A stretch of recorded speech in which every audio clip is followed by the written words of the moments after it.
తలకు తగిలే దెబ్బలు, గాయాల విషయంలో ఏ కొంచెం అశ్రద్ధ చూపించినా కొన్ని సందర్భాల్లో అది ఏకంగా ప్రాణాపాయానికి దారితీస్తుంటుంది. మనలో చాలామంది తల నుంచి రక్తం కారితేనే ప్రమాదమని, లేకపోతే ఎలాంటి హాని లేదని అనుకుంటారు. నిజానికి అది ఒట్టి నమ్మకం మాత్రమే. తల నుంచి రక్తం కారకపోయినా పుర్రె లోపల తీవ్రమైన గాయాలయ్యే అవకాశాలు ఉంటాయని గుర్తుంచుకోవాలి. తలకు దెబ్బలు తగిలి గాయాలైనప్పుడు ఆసుపత్రికి వెళ్లేలోపు ప్రథమ చికిత్సగా ఏం చేయాలో, ఎలాంటి జాగ్రత్తలు తీసుకోవాలో ఇప్పుడు తెలుసుకుందాం.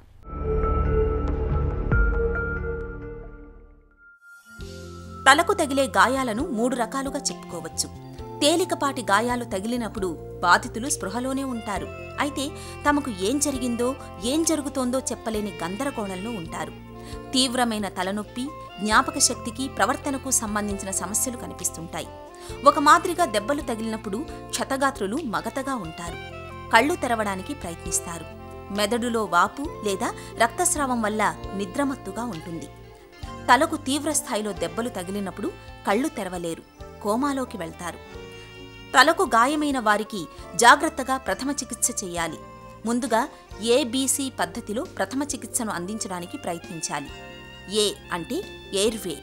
శ్వాస తీసుకునే మార్గాల్లో ఏవైనా అవరోధాలు ఉంటే వెంటనే వాటిని తొలగించాలి.